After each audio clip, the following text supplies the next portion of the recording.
نبی پاک صلی اللہ علیہ وسلم کی شہزادی فرمانے لگی، حضور نے میرے کان میں کہا تھا کہ فاطمہ ہر رمضان میں جبریل امین ایک قرآن پاک مجھے سناتے تھے، ایک میں انہیں سناتا تھا۔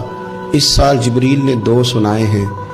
فاطمہ مجھے لگتا ہے تیرے باپ کے جانے کا وقت آ گیا ہے، اب میری رخصتی ہے۔ مصیبت آئے تو صبر کرنا، مشکل پڑے تو حوصلہ کرنا، اپنے آپ کو اپنے رب کریم کے سپرد رکھنا۔ کہتی ہیں جب یہ بات حضور نے بیان کی تو میں رو پڑی، اور پھر نبی پاک نے میرے کان میں کہا، فاطمہ میرے بعد جو سب سے پہلے مجھے آ کے ملے گی نا وہ تم ہی ہو، اور یہ بھی یاد رکھنا تم جنتی عورتوں کی سردار ہو۔ فرماتی ہیں یہ بات سنی تو میں مسکرا دی۔ 6 ماہ گزرے حصول کے بعد تو سیدہ فاطمہ کا وصال ہو گیا۔ صرف 6 ماہ، پورا سال نہیں، 6 ماہ گزرے۔